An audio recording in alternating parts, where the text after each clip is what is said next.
Alright, so I've never really covered a game on this channel before, let alone a horror game, but a week or so ago I was introduced to a game which you might or might not have heard of. I'm gonna add some suspense, and that game is... You already the title, and it's It Steals. This game is one of a kind, especially for horror as well. I'm so happy I came across this little video made by a guy called Pastra. The title of that video was A Horror Game Where the Monster Hides From You. It immediately caught my attention as I was bored and hadn't watched anything scary recently. The video was a type of video essay on the game, and I'd highly recommend looking at his video, as I feel like it's the best video on YouTube that covers this game.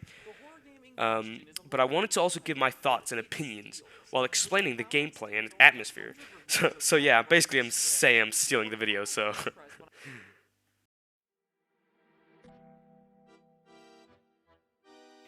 This game doesn't start with an introduction or anything.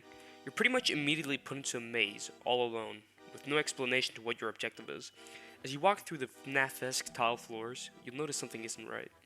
You hear noises, footsteps approaching. This is the main monster of the game. Its name is Legs.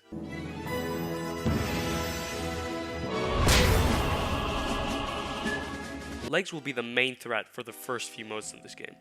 Oh yeah, before I go off explaining the game itself, I need to tell you about the modes of this game. There's Classic Mode, Shutter Mode, Hide and Seek, Living Halls, and the Phantom. All these modes bring a different atmosphere and gameplay to the mix, and they also vary in difficulty. But the first mode I'll be talking about is Classic Mode. Classic Mode is the simplest of all the modes. You run around trying to collect these blue orbs you find around the map, and after you collect a few of them, you start hearing noises, shuffles, and something breathing sometimes. When you hear these noises getting close to you, you need to point your flashlight towards Legs because he scutters off and you get a few, like 15 seconds of peace. I love this about the game. The environment makes you feel claustrophobic and manic. You constantly look over your shoulder to see if you spot Legs, his red and eerie eyes.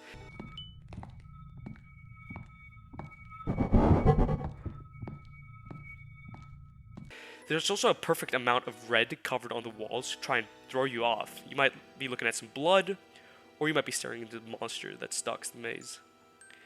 You must be careful. After the first or second time you point your light towards him, he might get enraged and start chasing you.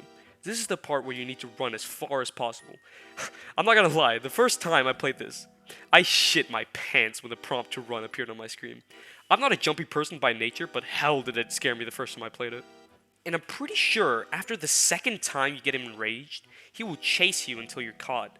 So there's an indirect time limit on how long you can stay in the game.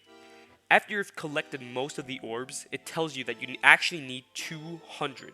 I was sadly spoiled about this, but I was still a bit fearful that the game was being honest. And even for someone who should have known it was a lie, it still threw me off more than it should have. After you bypass the game's tricks and only have one orb left, you start hearing the sound of an orb moving.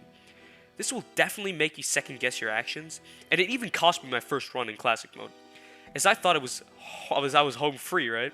While running into the loving arms of Legs.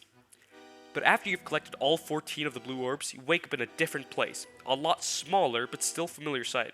You see text on the wall, and the text looks like it was painted with blood. You see a door, and you figure you can maybe knock on it. Apparently you can knock in the game. Oh, what? No, oh, okay. Then you walk to the only other corridor you can see. You spot a not-so-hidden door, and then see a spooky ghost appear. And the screen fades to black. And that's the end of Classic Mode.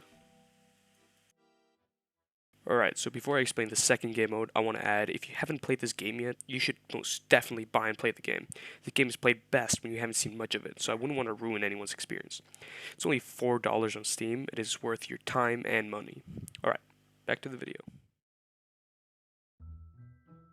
When you first open up Shutter Mode, you'll immediately notice that you have a camera instead of a flashlight. And instead of a consistent light source, you only have a few seconds of blinks whenever you trigger your camera. This game mode presents a way scarier atmosphere than the first game mode. As in Shutter Mode, you will only be able to see a foot in front of you, excluding the natural light sources or the blue orbs. Also, I forgot to mention in the first mode, you have a radar in every game mode that also helps you find the blue orbs. The radar will be your best friend all throughout the game, so use it. Legs is way more aggressive in this game mode. He appears more frequently and is faster overall. The only way to get rid of him is by flashing your camera in this direction. He runs off and you'll be able to hunt for some orbs while he's gone. But in shutter mode, you have a limit on how often you can use your flashes. The batteries are a great way to invoke suspense and fear into the player, as Legs is aware if you run out of the batteries, and will get enraged when you do.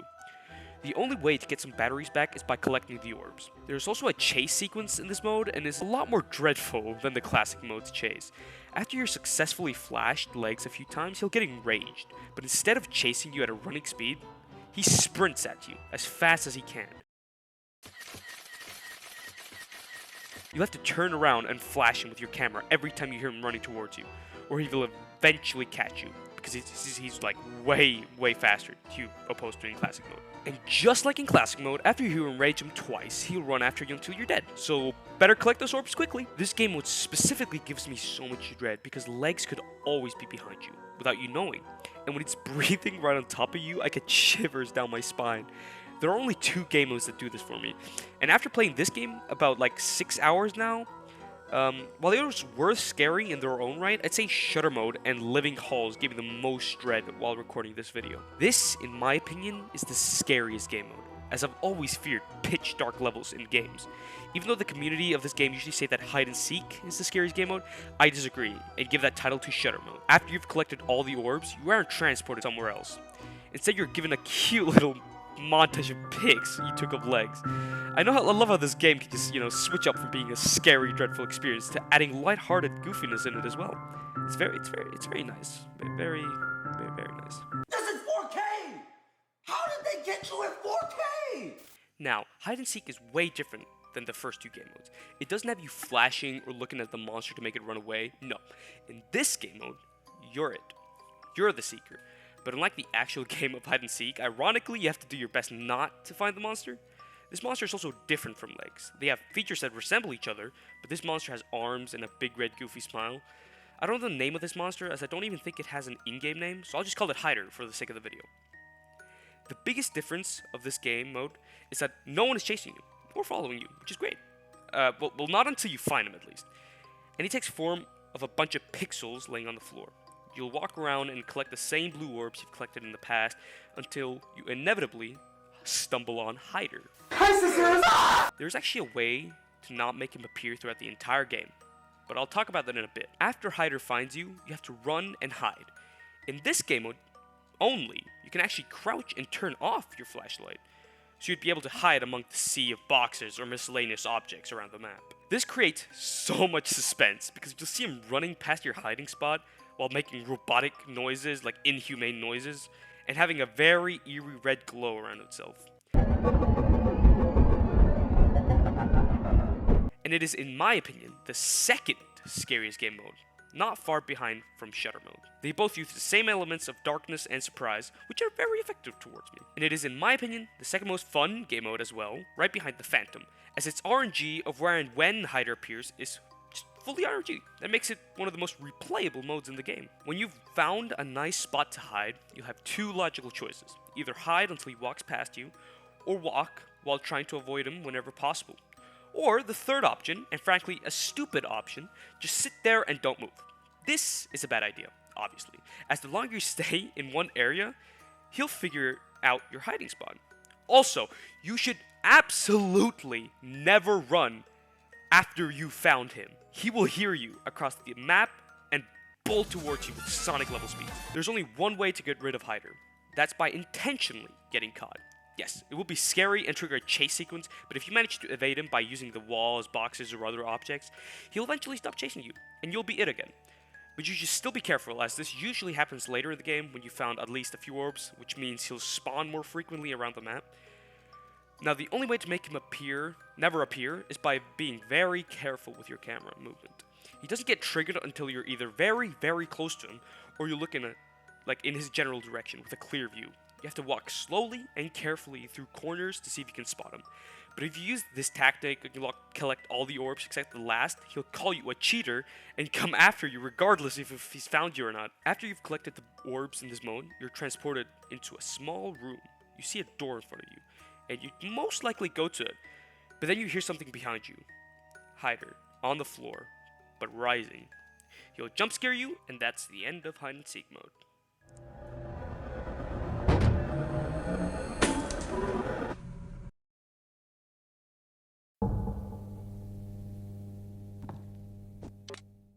Living Halls is the most unique game mode in its steals. You spawn in an unfamiliar area with an unfamiliar tool on your wrist, and you're immediately confused as to where you are and what the tool is for. You spawn in a vault, and they vary in what they look like. The vaults have writing on the walls that tell you what to do. The thing on your wrist is a timer, and also a tracker.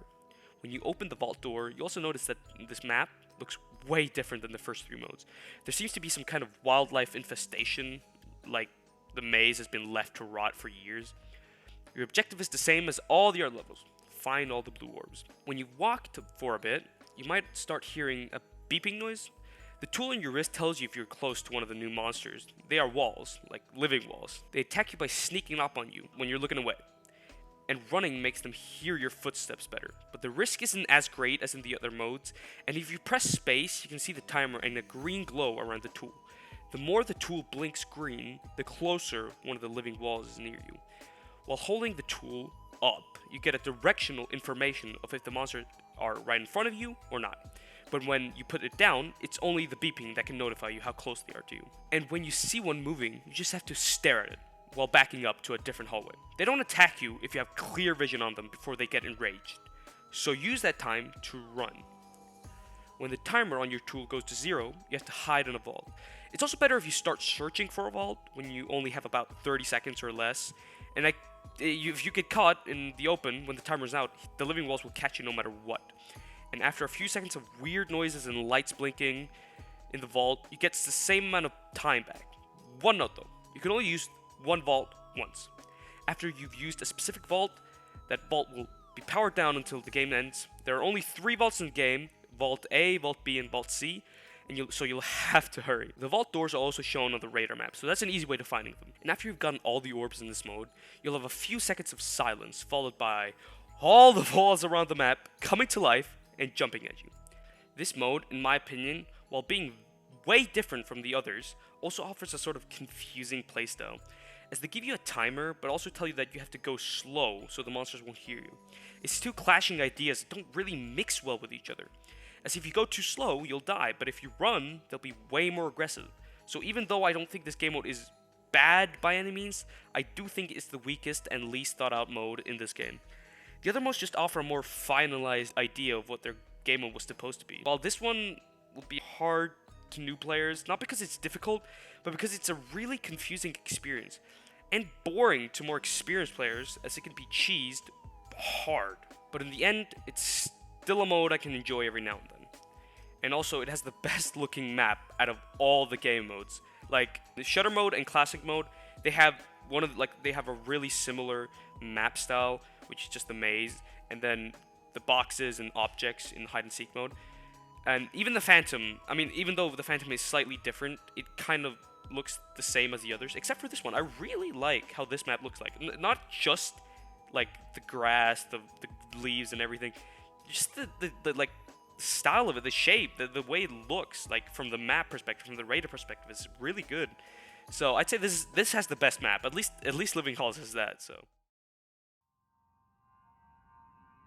now we're in the final mode, the Phantom. While not being one of the scarier modes in this game, it's the most fun out of them all. It has great replayability and is spooky enough to make it worthwhile. You start off in a similar looking map as the first 3 modes, but you do notice that the layout of the map itself is pretty different. You also see that you have 2 devices on you. On your first run, this device will probably be useless, as you won't know what to do with them.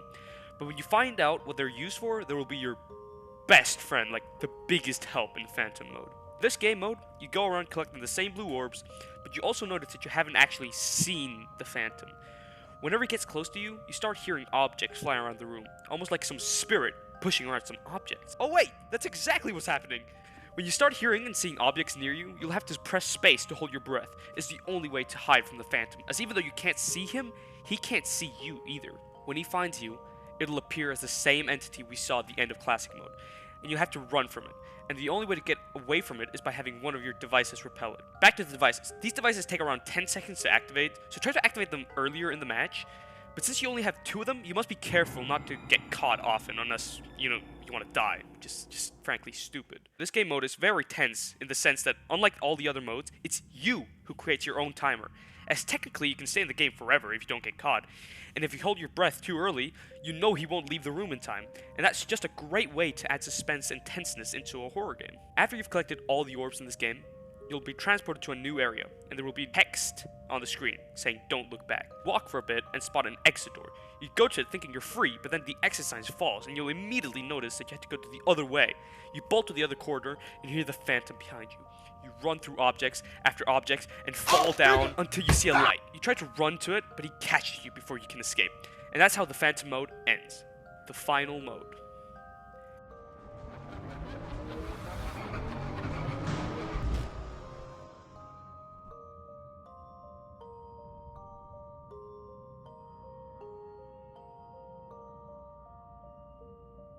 But there are 3 more games. They are the hard versions of the first 3 game modes: Classic Mode, Shutter Mode, and Hide and Seek.